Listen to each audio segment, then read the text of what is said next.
Are you ready to take your investment game to the next level? Introducing Digital Investor, your ultimate guide to mastering the digital marketplace. Whether you're a seasoned pro or just starting out, Digital Investor brings you cutting-edge game theoretical strategies, expert insights, and real-time tips and tactics to analyze, evaluate, invest, and grow your wealth. Don't miss out on the digital revolution. Visit www.nickblacknext.com and start your journey with Digital Investor today.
Right.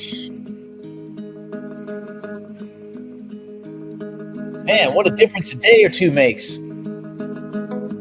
All these guys getting liquidated. Outrageous.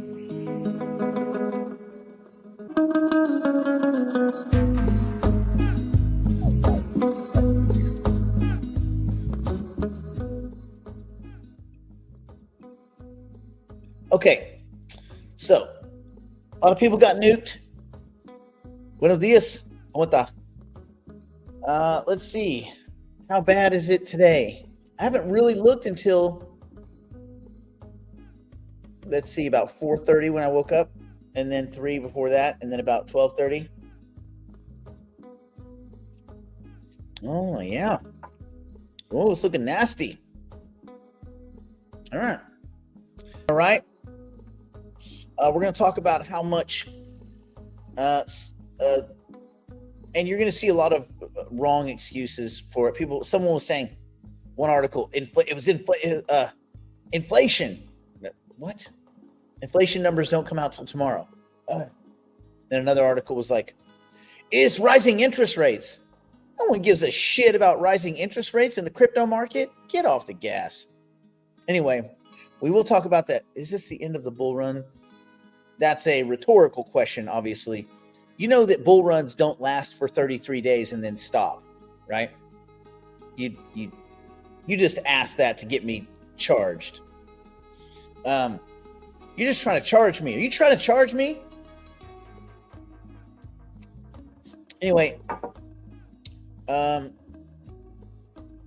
like these pullbacks because if you don't think the bull run is over, then you imagine that the next 4 years are probably going to be pretty good, but for at least the next year or two, things look really good. So then you say, oh, well, looks like I've got some discounts on some things. You know what the prices were on these things 3 or 4 days ago. So if you think they'll ever achieve the magnificence of 4 days ago, then these are opportunities. And how do these opportunities get created? Well, let's talk about that. I was going to talk about Russia and their BTC reserve. A lot of people are saying Bitcoin reserves. So we'll talk that first. Then we'll explain how bad those liquidations got, because they got real bad. It was the biggest day of liquidations. Why? Because there's a bunch of YOLO stonk douchebag, like kayaking up S Creek without a paddle dummies in the market. There's a lot more dummies than there were, and dummies are going to dummy, and they're going to gamble, and they're going to risk everything. They're going to take their extra $48 from their shift last night, or the extra $230 they made by Ubering that guy out to Vegas and back, or whatever. This is the dumbest money in the world, and dumb money gambles. Dumb money almost always loses, and this is that. And there's a lot of opportunity. There's a lot of opportunity in these idiots, to the tune of a lot. About 1.6 billion when it was all said and done. Although the numbers are probably growing today because you had a lot of people dummy back into their leverage positions this morning when Bitcoin touched 98, and it's melting again. So those people, I would guess. Let's see. Let's see if they're getting beat up, or by how bad. Bitcoin 95.7. That's not terrible. Let's see who's getting beat up. Aptos is down 17%. Jupiter down 19.4%. Jupiter's getting gutted. Optimism's down 14%. Fetch is at $1.59. Whoa! Fetch got its ass kicked.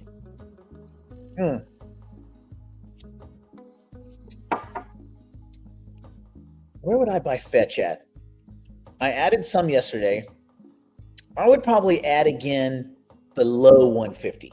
If I could get lower than 150, I'd probably look at adding again. Hard to say. So many things to buy. Anyway. Okay. So let's talk about the liquidations first, because I think that's kind of fun.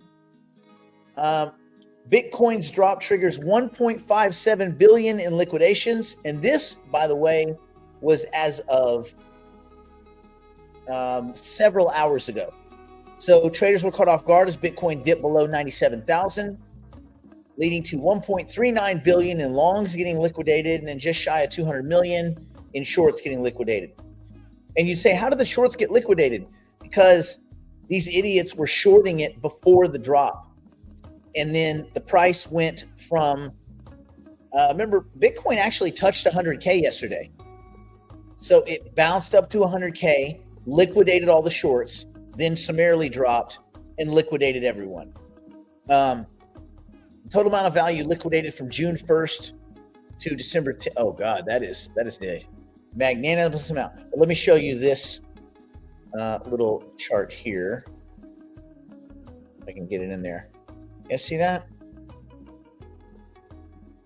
Yay. Let's see if there's any useful information on the bottom. In the past 24 hours, 511,000 traders were I want you to listen to this. This is just in crypto. 511,000 stupid fucking assholes were liquidated. Total liquidations come in at 1.57 billion. The largest single liquidation happened over on Binance, where some dumb asshole got liquidated for 19.69 million. Poof, gone. See you later, bye.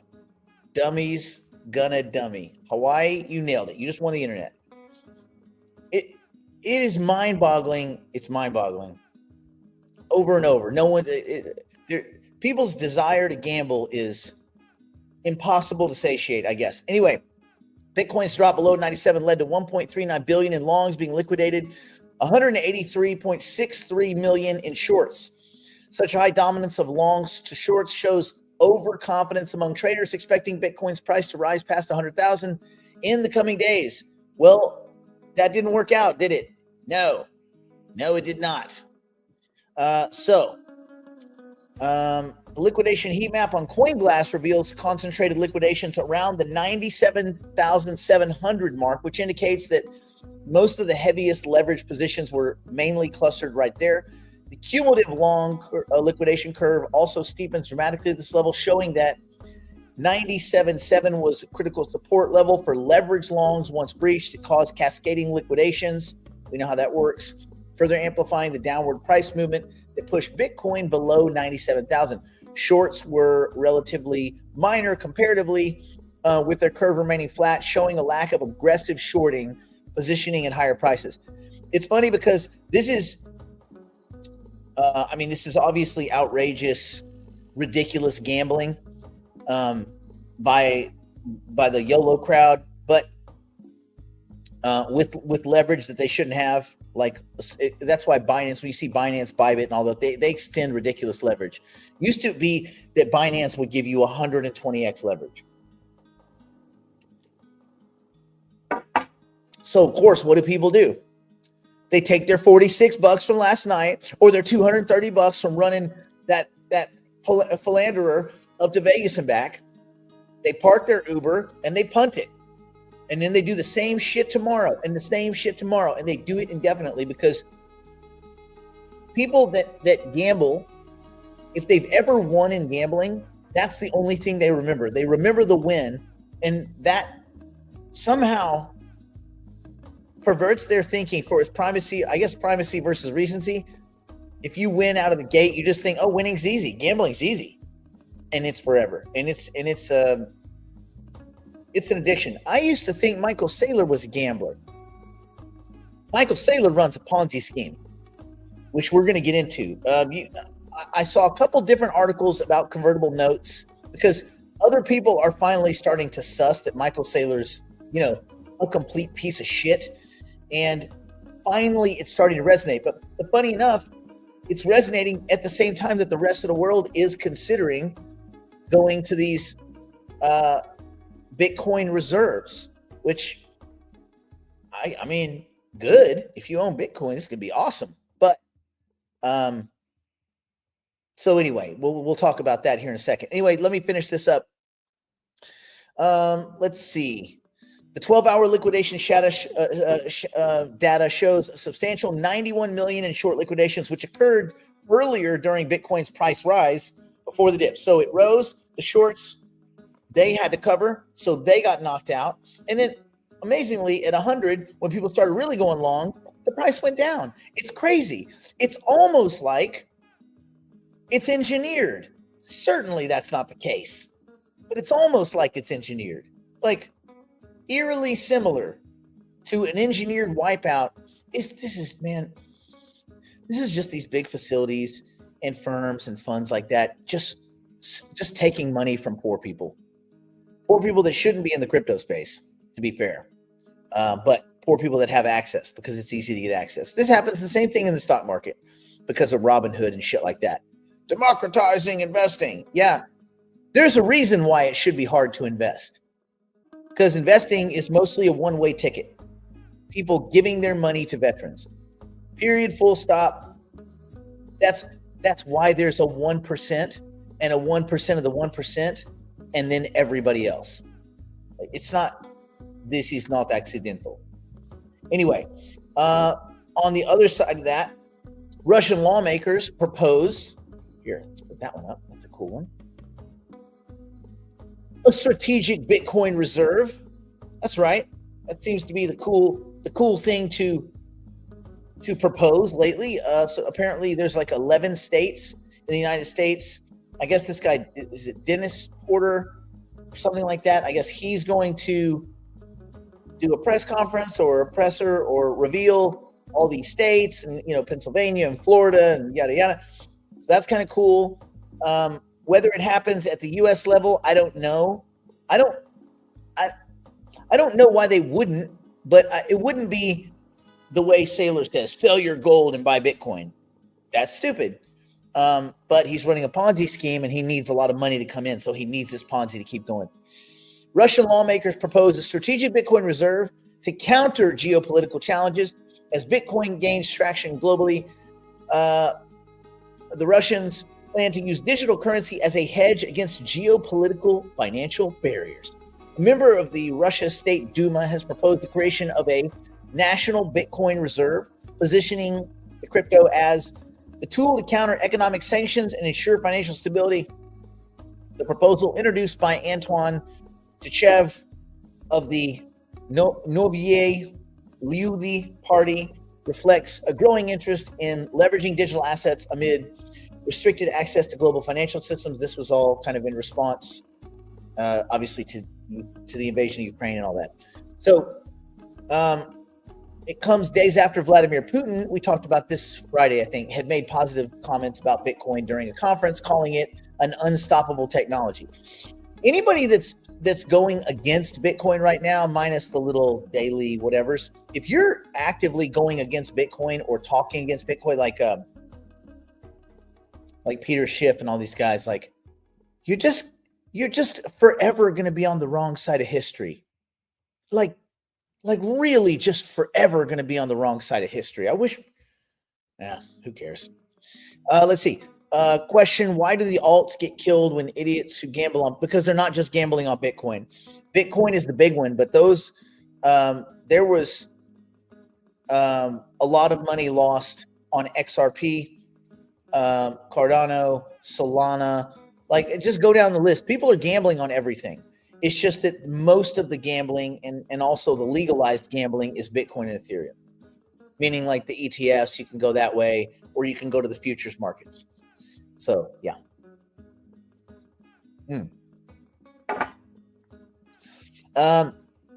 a formal appeal to Finance Minister Anton Siluanov, I wish they would just write it in Russian. Anyway, Tachev suggested that a Bitcoin reserve akin to a traditional foreign currency reserve. So that makes sense, right? You want that's what you should have. Bitcoin should be held as one of many assets, not the only one. He argued that cryptocurrencies offer a unique advantage in mitigating risks associated with sanctions, inflation, and currency volatility. Probably right. With limited access to international payment systems, cryptocurrencies represent one of the few viable options for global trade under current conditions. Yes and yes. Bitcoin as an asset for the Russians. Tachev pointed out that to Bitcoin's rising valuation, noting its December 2024 price of $100,000 as evidence of its reliability as both a store of value and an investment. While Bitcoin is currently trading around the 97,000 level, it has demonstrated significant resilience and potential for growth, peaking above 103,000 earlier in the month. That was a few days ago. The proposal aligns with the Central Bank of Russia's broader initiative to integrate digital assets into international payment systems.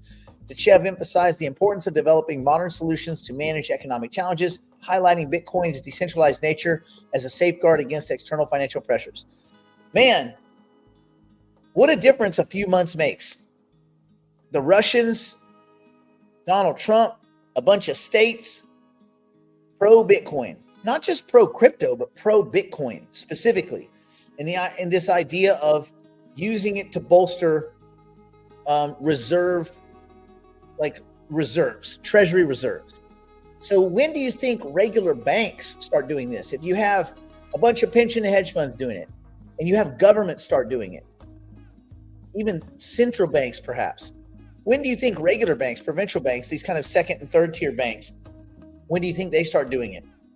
Soon. I think soon. The federal U.S. government, as well as multiple states, have initiated legislation to create strategic Bitcoin reserves. However, the plans are still in the early stages. We haven't seen the first one of these start yet. Hold on. Let me authorize my chicken replacement. I ordered chicken for the cats. Boneless, skinless. Yes. Air chilled. Okay. Approved. Boneless. Signature Farms boneless, skinless chicken thighs. Okay. Let's do it. Done. We done it. All right. Obviously, there's going to have to be a lot of reform and policy change in order for these different countries. They'd have to collaborate with their central banks and figure out the way this would be implemented. But it does put Russia in an interesting position because you can't discount Russia. So you have to imagine that this is something that the BRICS are probably looking at. Anyway, some analysts had said that they thought this highlights the shifting role of digital assets in global finance as governments increasingly recognize both Bitcoin and the greater cryptocurrency space as an alternative to traditional reserve mechanisms. But there are some regulatory and logistical hurdles that remain. So, yeah, of course. But pretty interesting. Pretty interesting indeed. All right. Okay. Let's go over to markets. Before I get into explaining the Ponzi scheme and how this Ponzi scheme works. That's what we're going to do. Our brain games today are going to be, we're going to discuss convertible notes in the total fucking quagmire Ponzi scheme that good old Michael Saylor, what do we call it? Micro Saylor, that Micro Saylor's running. Off we go. Off we go.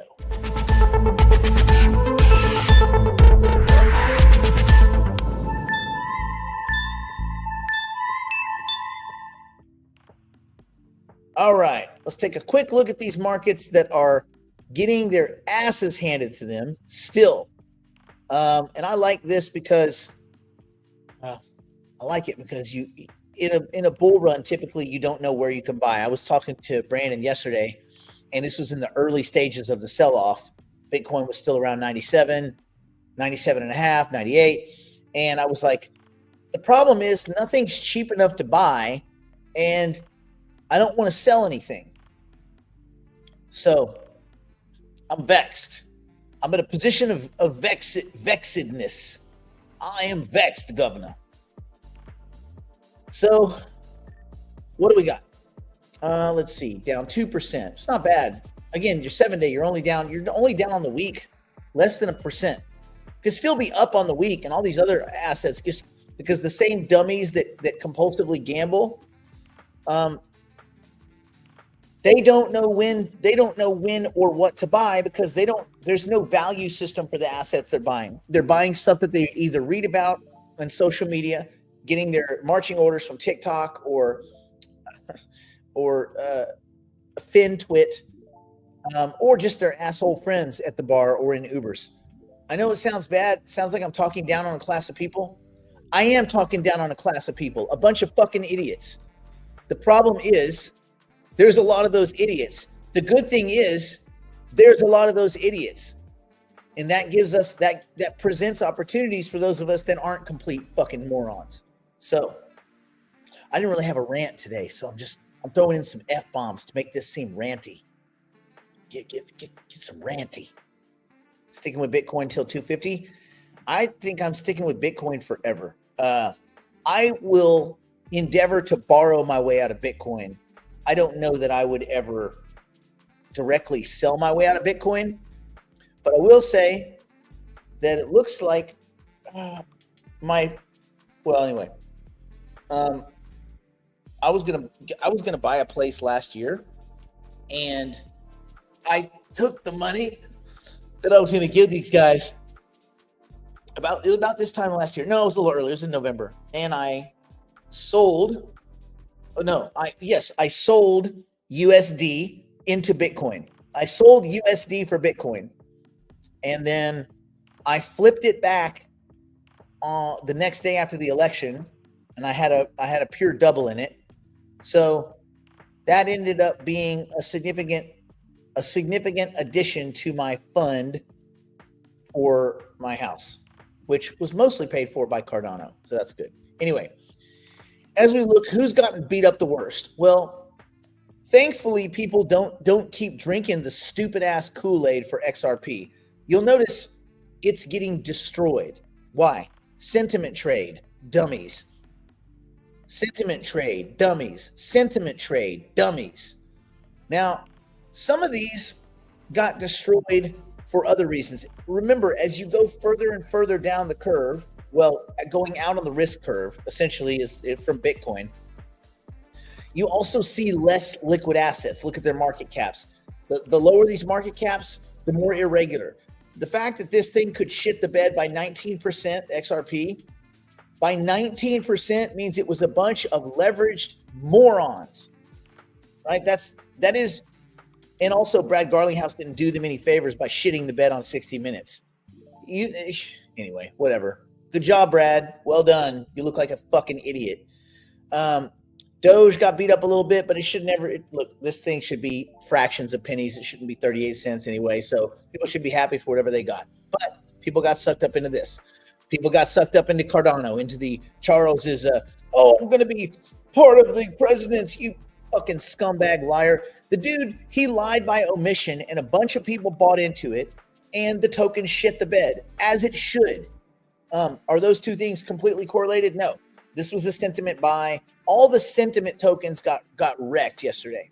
Now, I will say this. I was surprised how well SUI stood up. For a while, it was like not down at all. It was at $4. It did pretty good. It battled. It's gotten beat up today a little bit because we're having a second day of sell-offs, and I think that surprised a lot of people that weren't prepared to get whacked twice. Well, you get what you get. So that's interesting. Aptos took a big punish, like a big hammering, but these are new. Aptos and SUI are kind of in that new basket of assets. There's no sentiment there. Where there is the kind of the spammy, the VC, the Rao Pal, all the douchebags that are pumping those tokens.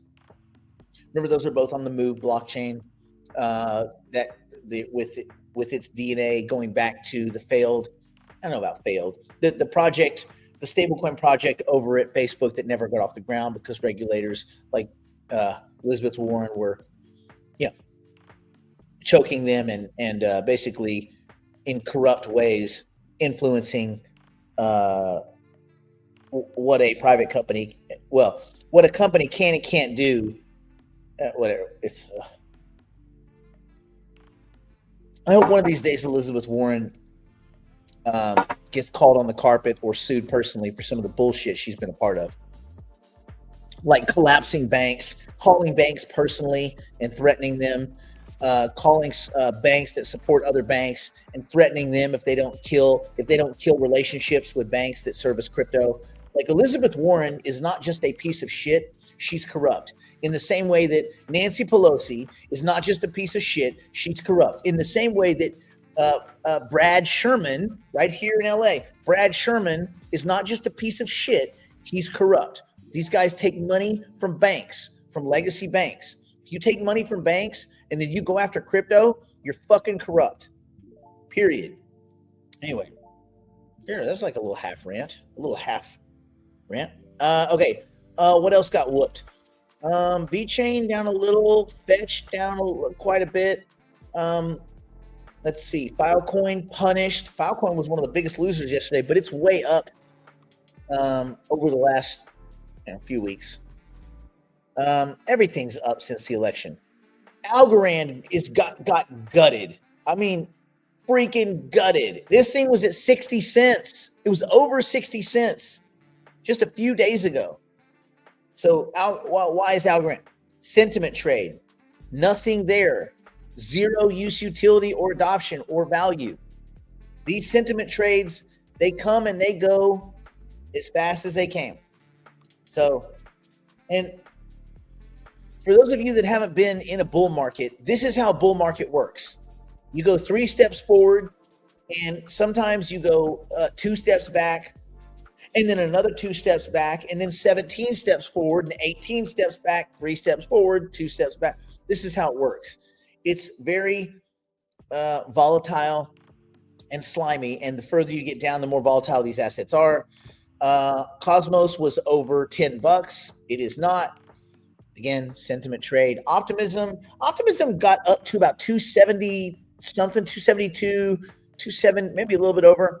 It's funny, I had a sell order in for my trading shares. It didn't go. I was a little bit too high. It didn't catch. Anyway, I bought back in yesterday. I added some optimism. Yay, because I like this asset, and on dips, I'm going to add it. Graph token, it got beat up, but it doesn't look like as big of a beat up. Percentage is percentage, but again, you go further out, you go to these lower market cap assets, they're much sloppier. Jupiter is at $1. I have some thoughts on Jupiter.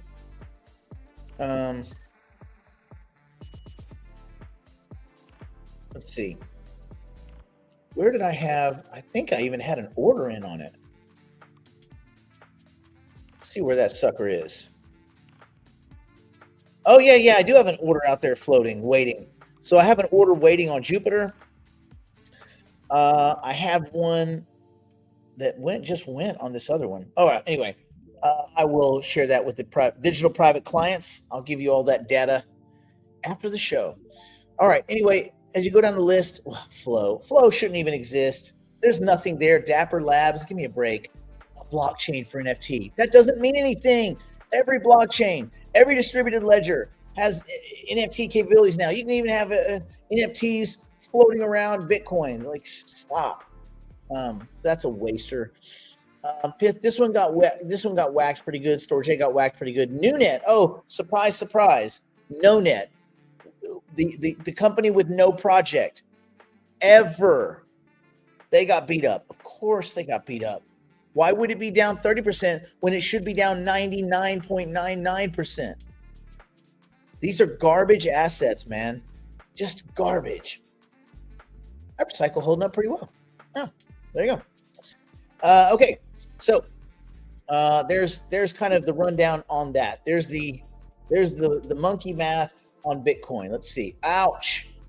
Ah, bam. Kicking the dick. Look at that. Boosh. That's not very long. Look how long that is. 710 to 8. So in 50 minutes, we dropped $2,500. And I only wonder if I was to look at, I wonder how many liquidations happened today. People are like, okay, now we're back. These things take several days. It's the longs being liquidated and it's the shorts covering, it's the reverse. Everybody gets punished. So when the longs start getting liquidated, first it's the 100x, the 50x, the 75x, then it goes to the people that got margin. It's the 4x's and that whole crew, and then the 2x crew. And sometimes when Bitcoin starts getting liquidated, people are selling other stuff to cover their losses. Then a full-on shitting in your pants panic occurs, like we saw yesterday and a little bit today, but mostly yesterday. And everything sells. Everything must go, which is good because then it cleans the slate. It removes that 533,000 people. They're gone. Their money's gone. They have this now. They had something yesterday. Now they have this. They have big fat goose egg. So I would expect this to last for a day or two more. So there's going to be, don't get too hasty just yet. There's going to be deals to be had. Definitely deals to be had. All right. But I don't think anything fundamentally has changed. Okay, I wasn't holding any save, but this morning I picked up. Well, you can't call the bottom. If you think it's going to be like that, then what you do is you split your purchase up into a few purchases, just because you never know. And don't worry, these markets will climb back again in the not too long future. You'll see. Okay, let's switch gears. Let us talk Ponzi schemes.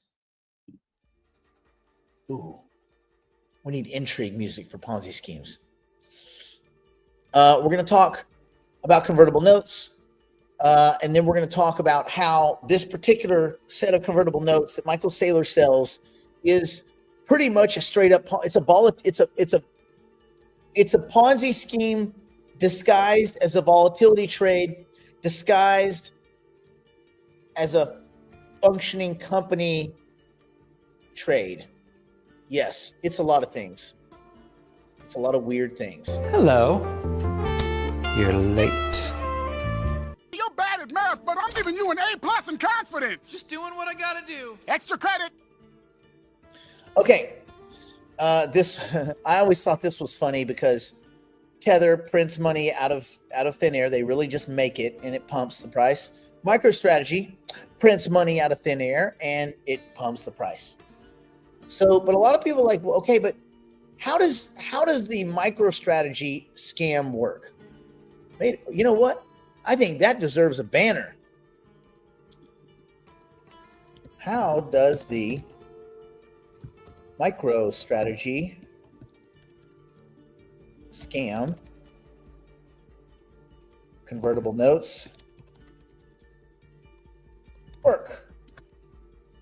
Bam. Okay. First, we need to talk convertible senior notes so that you understand those. Then I'll explain in a little bit more detail the reasoning why people might be getting these things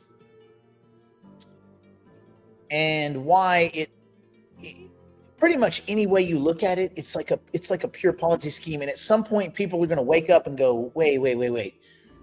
What happens when Michael can't keep doing this? Because this is one of those ones where you can't keep doing it. Anyway, companies use a bunch of methods to raise money. They issue stock, they issue preferred stock, they issue different types of debt. Convertible senior notes is one of them. So we're going to dig into a little bit, what are convertible senior notes and how does MicroStrategy use them to get more Bitcoin? And then on the other side of it, why traders are participating in this. And as you step back, it looks a lot like a Ponzi scheme. So first, what are convertible senior notes? People, you guys understand what convertible notes are, but simply put, a convertible senior note is a loan obtained from investors. That's it. It's senior, so it's going to be above other debts. So if the company went bankrupt, they'd be first in line at liquidation. First in line at liquidation, but they're not going to receive a dividend. That's the opposite of owning equity. Equity is last in line at liquidation, first in line for dividend. So equity is the bottom of the capital stack when it comes to repayment. Well, there is no repayment. If you own equity, there's no repayment in the case of some rapid unwind of the asset or basically just bankruptcy, right? But senior note holders, they do get paid back. So this kind of note, a senior convertible note, can be converted into shares of the company issuing it. Does it make sense? Convertible. It's convertible into shares. The word senior means that if the issuing firm is declared bankrupt, the holders of the convertible senior note are prioritized in their payment. They're at the top of the capital stack, right? And things you're going to hear when talking about convertible notes: the principal amount, the maturity date, the interest rate, and the conversion price, right? So the principal amount is the initial loan obtained by the company from the investors, okay? How much money do you give Michael? The maturity date is when Michael starts to repay the principal amount, okay? That's the maturity date of the note. The interest rate, this can be a variable or a fixed rate of interest paid on the borrowed amount. The way Michael engineers this garbage is there is no interest rate paid. You're giving him money for free. You're like, wait a minute, that doesn't make any sense. Why would someone do that? We've asked this.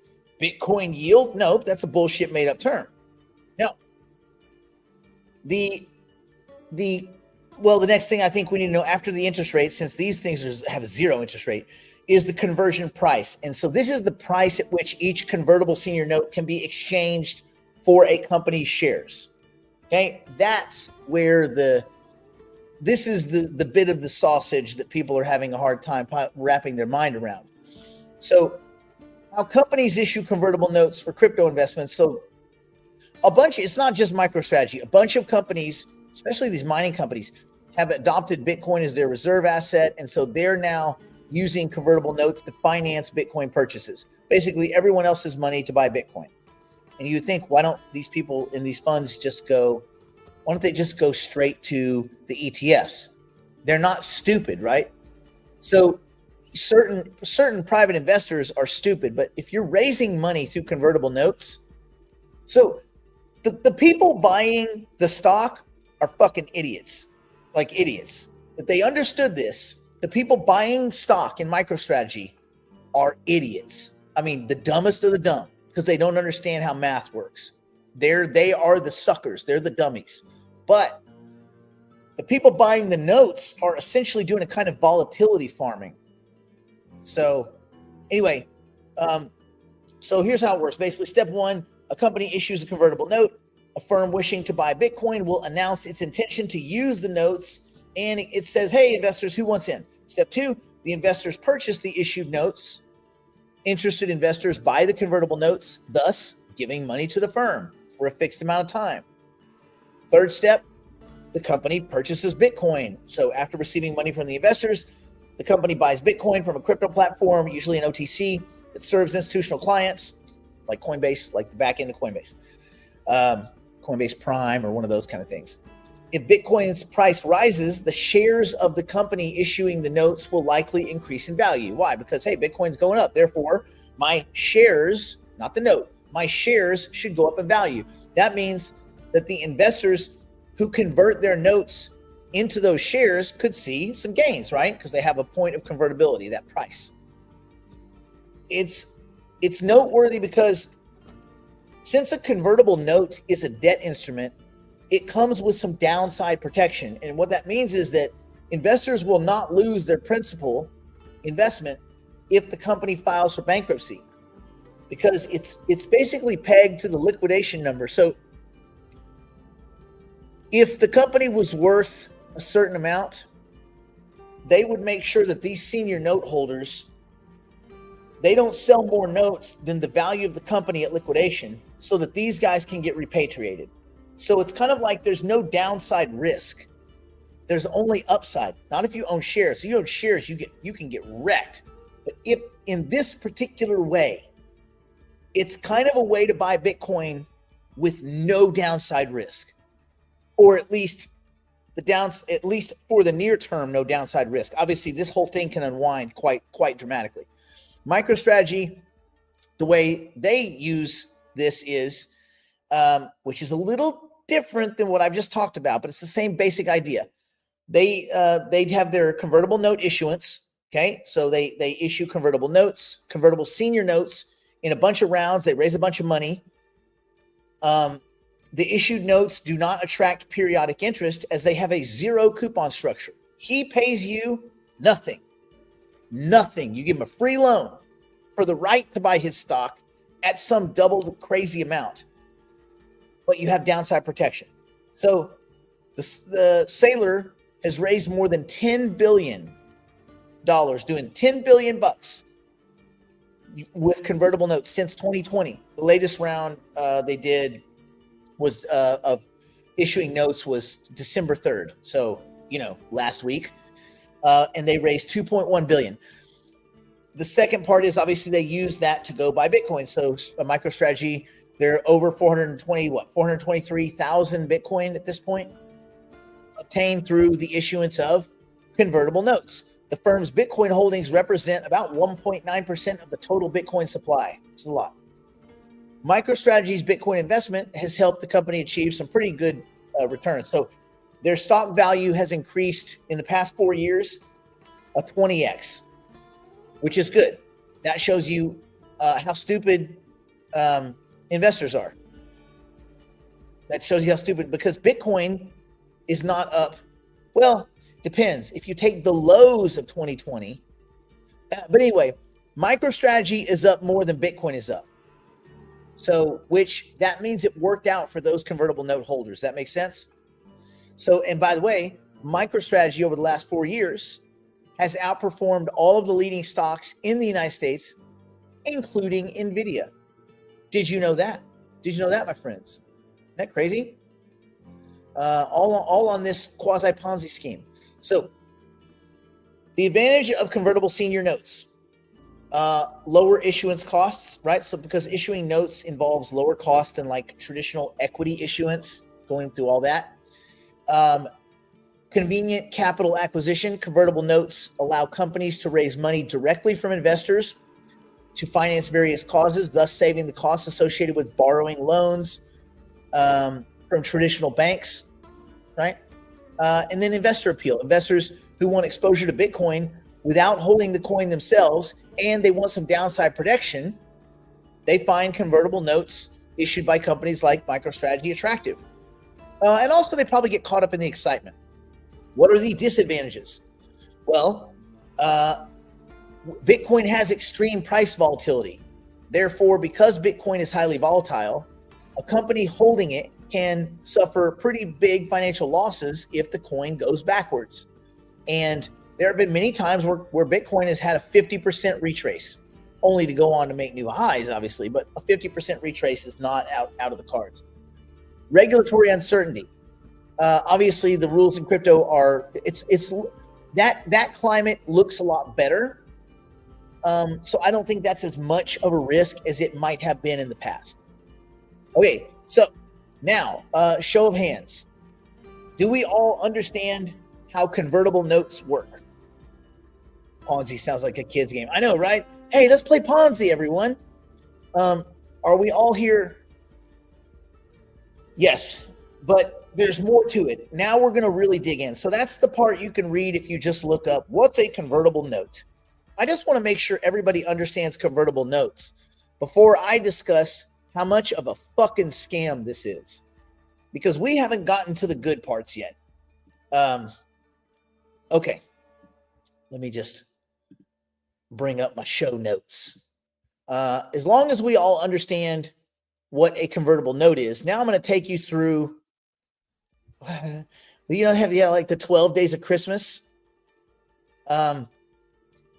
Let's do the 8 days. We'll the 8 steps of Ponzi. 8 steps of Ponzi. So, what is the, if you walk into a room and you see an idiot and you point to him like, look at that idiot. There's an idiot. If everybody in the room is the idiot, you're the idiot, right? It's kind of like if you can't spot the sucker at the table when you're playing poker, then you are the sucker. What was that? That was in Rounders, the Matt Damon one where they're all gambling and shit. Anyway, you want to understand what kind of game is being played, especially from a game theory perspective. In MicroStrategy's case, their game is completely tied to Bitcoin. They are no longer a business intelligence. They're not even in. There's no intelligence going on at MicroStrategy. This is a company that has tied itself to Bitcoin, and if Bitcoin goes down, they all drown, and if Bitcoin goes up, they're fine. It's kind of like driving uphill with a car with no brakes. You're fine until you get to the top of the hill, and when it goes the other way, everyone dies, including grandma. So, let's break down the Ponzi. Michael Saylor's story is pretty simple. He goes everywhere. He has kind of a cringy voice. He's kind of cringy. He's kind of uncomfortable. I definitely wouldn't let anybody that's under the age of like 18 hang out with him for too long. I'm just saying. Anyway, so MicroStrategy, he'll tell you, is a way for investors to own Bitcoin indirectly. Not that you need to, but if you want to. The company borrows money by selling convertible bonds and convertible senior notes and uses that money to buy Bitcoin.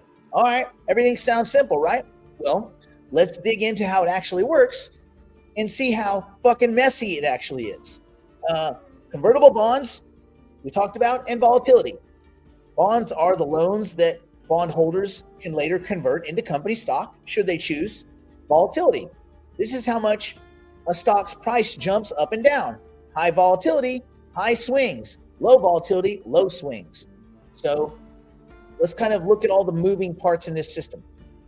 How do convertible bonds work in this scheme? I have to say scheme now because this is no longer an investment theory, strategy. So this is a scheme now, a scheme bordering on corrupt. Anyway, MicroStrategy raises money by selling convertible bonds and senior notes.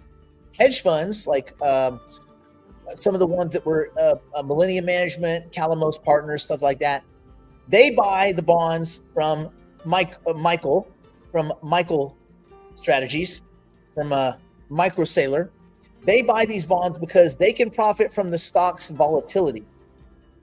So these funds really aren't interested in owning Bitcoin. They really don't give a shit about Bitcoin. They want to make money from the movement of MicroStrategy stock. And who's moving MicroStrategy stock? All of the retail Joe six-pack fucking rubes that are sold Michael's bullshit dream. So the company sells bonds at a low cost to attract dummy retail buyers, right? Okay, indirectly. He sells the bonds at a low cost to get investors, the investors like the hedge funds and stuff. They pile money in so he can go buy Bitcoin, which buys up the price of Bitcoin. He hopes he can affect it.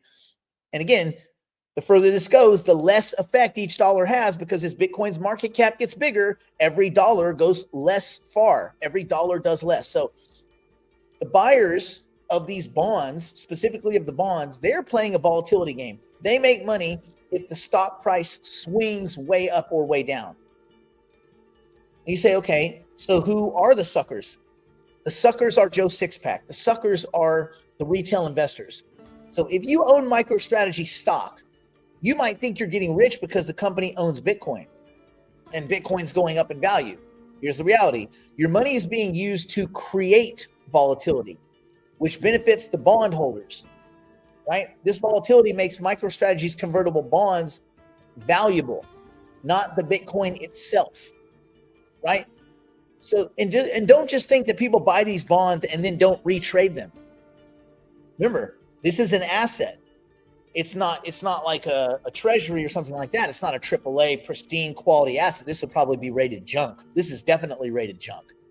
It's not even in the B's. It's like, well, it might be double B or single B. This is junk debt. So as a shareholder, you're not profiting from Bitcoin as much as if you just owned Bitcoin outright, right? But you're creating the conditions by buying up the stock that allow the bondholders to profit. They are the ones that are winning, not you. They have downside protection, and the sky is the limit for them, and the volatility is the trade. So it's described as kind of like an upside down pyramid. So like take a pyramid and then flip it upside down, which is not stable because the base is wide. But MicroStrategy is building a financial upside down pyramid. You might say, oh, pyramids are usually compared with Ponzi schemes. Yeah. Yup. So the bottom, which is the narrowest part, is the company's actual assets. Bitcoin. A little bit Bitcoin, right? The top, the widest part, is the growing pile of debt and stock being issued to buy more Bitcoin. Bunch of debt, bunch of promises, little bit of Bitcoin. Debt, Bitcoin. Obligations, assets. Uh-oh. So to keep the system stable, the company must continue issuing bigger and bigger bond sales to raise more money. Each new round of bonds increase the company's debt, making the pyramid shakier. This is why, if you listen to him, he's like, we're going to raise $2 billion. Okay, cool. And 800 million is going to go to pay for new Bitcoin. Oh, wait. Oh, what was that? What was that? Because he's got to go take the new money and pay out the original lenders, the original investors, the other older bonds. Wait a minute. If you're taking new money from people and paying out old investors, isn't that the definition of a Ponzi scheme? Oh, shit. It's so something literally in the shape of a pyramid is also a Ponzi scheme. It's like, it gets better and better. Anyway, each new round of bonds that are issued or equity that is issued increases the company's debt, but mostly bonds, just through like this strategy, these senior notes. Each new issuance of bond increases the company's debt, and it makes the pyramid more shaky. It makes the top bigger, right? So this cannot last forever. Because math, right? So why is this kind of strategy unsustainable? Well, volatility is what drives this system. But what happens as more and more money pours into crypto, more and more money, more and more money, more and more money? Volatility starts to decrease, right? When we looked at earlier, we looked at all the assets. The lower we got in market cap, the higher the volatility was. Notice that? Why? Because each dollar does more damage one way or the other. With Bitcoin, a dollar makes no difference. You go buy a dollar's worth of Bitcoin, it makes no difference. You go buy a dollar's worth of NewNet, it goes up $8, right? So a dollar doesn't go as far with higher market caps. So hedge funds They're only buying these bonds because the stock is volatile. These big swings disproportionate to the price of Bitcoin. If the stock stops jumping up and down, bondholders are not going to participate, right? So there is a point where the volatility starts to decrease. Why? Well, because if all you buy is Bitcoin and Bitcoin takes in tons of money and Bitcoin goes to $1 million a coin and the Bitcoin market cap is $10 trillion, it's not going to be as volatile, which means these funds giving, loaning money to microsailor no longer find this attractive. Guess what still remains though? All of the freaking debt that they have accumulated. So the debt becomes unmanageable. MicroStrategy has to pay these back. If Bitcoin prices drop or the volatility, either one, Bitcoin prices can stay consistent, but the volatility disappears, you still have to pay back the bondholders. What's your asset? Oh yeah, Bitcoin. That's all they got. There is no company. None. There's no company there. No one fucking does anything at MicroStrategy. Oh, business intelligence. Bullshit. They do nothing. So if the Bitcoin price drops or the volatility in the market disappears because the price doesn't drop, but because more money comes into Bitcoin, which is his goal. So not only does he have to outpace the price of Bitcoin going up, he has to outpace and manufacture volatility because that's what he's selling. It's a volatility sale. So when either of those two things stop, even if Bitcoin just slowly climbs to 10 million a coin, it wouldn't matter because they will have to start selling Bitcoin to repay their debt. Yeah. So guess who gets their money no matter what? The convertible senior note holders, the bond holders. They get their money. Why? Top of the capital stack. Who gets left with nothing? Shareholders. Why? Bottom of the capital stack. Remember, senior debt, first in line at liquidation. Equity, last in line at liquidation, first in line for dividends. You think they're waiting on dividends? People that are buying, come on, bro. So there's a mathematic reality, a certainty. The strategy that MicroSailor is employing requires an endless supply of new investors willing to buy either shares or bonds at incredibly inflated prices. Endless, I'm going to say that again, for the math to work, this requires an endless, no end, supply of new dummies, institutional investors and retail Joe Six-Packs willing to buy their garbage-ass shares or bonds at inflated prices. On the other side of it, maybe there's no limit to how much MicroStrategy can raise. Maybe they can make all the money in the world, but I think maybe there is a limit because the same funds that are buying this for volatility's sake, they're looking and saying, okay, when does this not make sense? There's going to be a line in the sand where they say volatility's not there anymore, or Bitcoin's not moving as fast as it was. Why? Well, because percentage-wise, it's not moving as fast because the market cap is a lot larger. So inputs, the same kinds of cash inputs, don't do the same exciting things to the price of Bitcoin. Michael Saylor's $2 billion doesn't do now what it did 6 months ago when the price was, 56,000, obviously. So when that limit is crossed, where MicroStrategy can no longer raise money because either volatility has decreased or the price of Bitcoin's climb, the speed of that climb has decreased, this whole fucking thing collapses. All of it. House of cards.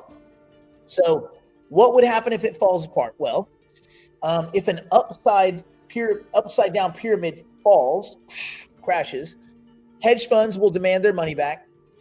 MicroSailor will have to sell Bitcoin to pay back that debt or literally just give them. But what's going to happen? But if they go into a liquidation situation, they won't even have control over it. It won't even be MicroStrategy doing the liquidating. It will be someone that's handling the bankruptcy or whatever weird vehicle this becomes. So that means MicroStrategy has to front run their own bankruptcy and start selling in order to pay back the hedge funds. What do you think is going to happen to the stock price when they go, MicroStrategy is in trouble? They're about to start selling Bitcoin because they gotta pay back all their senior note holders. Oh shit, stock's going to crash. So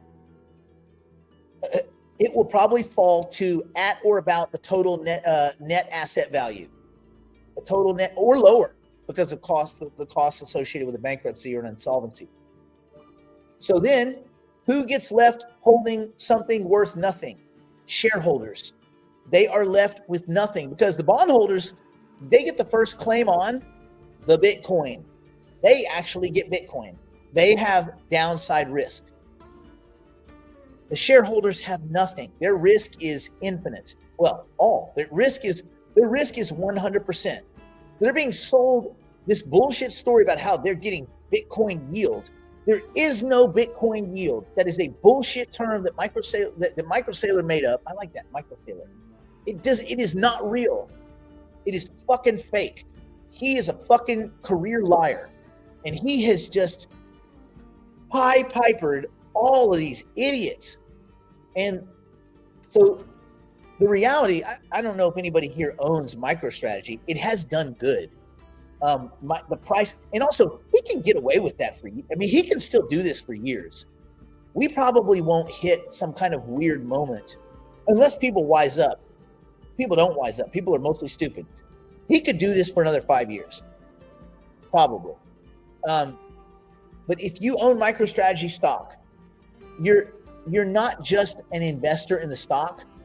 You are the dummy in the room. You're the sucker. You're the idiot, because they are counting on you to propel this thing so that they can get good. It should be obvious to you that Michael Saylor sells stock as fast as he unlocks it. That should be a clue that something's not right. So by paying way above the net asset value for shares, you make the stock volatile. And that volatility is what the hedge funds want. And it's what MicroSaylor wants to keep selling cheap, zero coupon bonds. So in essence, shareholders are MicroStrategy's real product. The company uses the shareholders to keep the volatility alive that keeps this an attractive trade for institutional investors. They don't give a shit about the retail investor other than telling this bullshit story so that dummies dummy. This is slightly more educated dummies dummy into it. Why the fuck would anybody want to buy MicroStrategy shares if you understand how this works when you can just buy the Bitcoin ETF? Well, because MicroStrategy, the stock, because he has perversely convinced a bunch of idiots of this story of his, it trades at about a 3x to Bitcoin as far as like the actual price action. So people are still getting good. And again, it was the best performing asset over the last 4 years. Better than NVIDIA. Did a 20x. But it did a 20x on bullshit. You know, Bernie Madoff's fake fund did real good for a while too. Anyway, you got to ask yourself, like, what is the real game going on? This is not about Bitcoin at all. It has nothing to do with Bitcoin. This is a volatility play, and it is an unsustainable strategy, right? Because it is a system that relies on an ever-growing amount of debt or new idiots. Either new idiots to buy the stock or new institutional money to come in and invest. Either way, the debt continues to grow, which that can't last forever. And the incentives are misaligned. So, you know, gosh, just know where you're at. Just know where you are in like the stack, right? You are at the bottom. So if you're a MicroStrategy shareholder, remember, you are the engine of this whole bullshit system. And when, not if, but when this pyramid collapses, bondholders will take their money first. There'll be a nasty liquidation. Oh, by the way, He owns 1.9, almost 2%. He doesn't. The company does. 2% of all the Bitcoin. What do you think happens when they start selling? Well, probably BlackRock comes and buys them.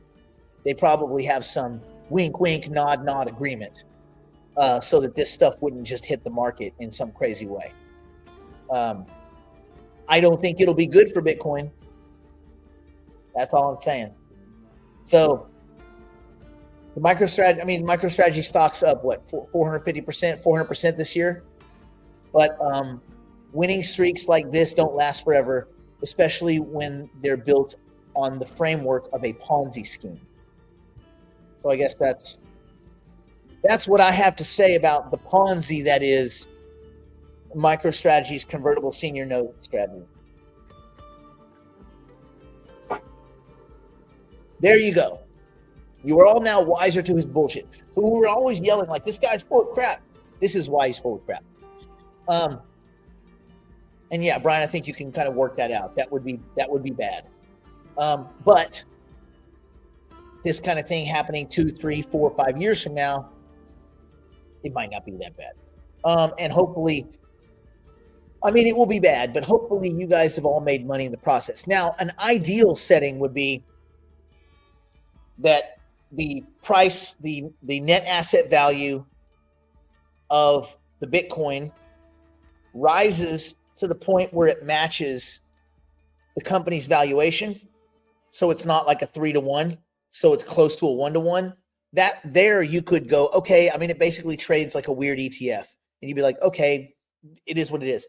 The problem is that Michael continues to seek and sell new debt. He continues to debt finance. How's that worked out for the U.S. government? 150, that's unfunded liabilities. 36-ish trillion in debt and not looking like it's going away anytime soon. How's that worked out for any country ever? Like ever. When you debt finance, when that's your product, when all you do is steal money from the future to finance the right now, when has that ever worked out for you or your currency? Don't work, bro.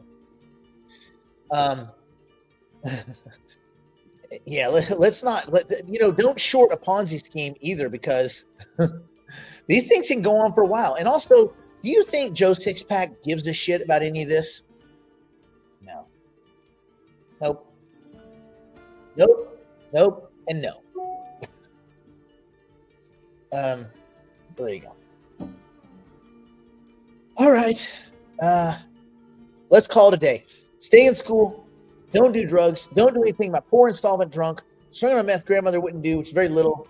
And we'll see you guys back here tomorrow. For those of you interested, obviously, digital investor, we do 5 days a week, 6 days a week if you're a private client, and all sorts of cool stuff coming. Some of it I can talk about. Most of it I won't talk about. But it's gonna be good December. It's gonna be good December. It's going to be good December for hypercycle people. That's all I'm saying. That's all I'm going to say. I'm up out.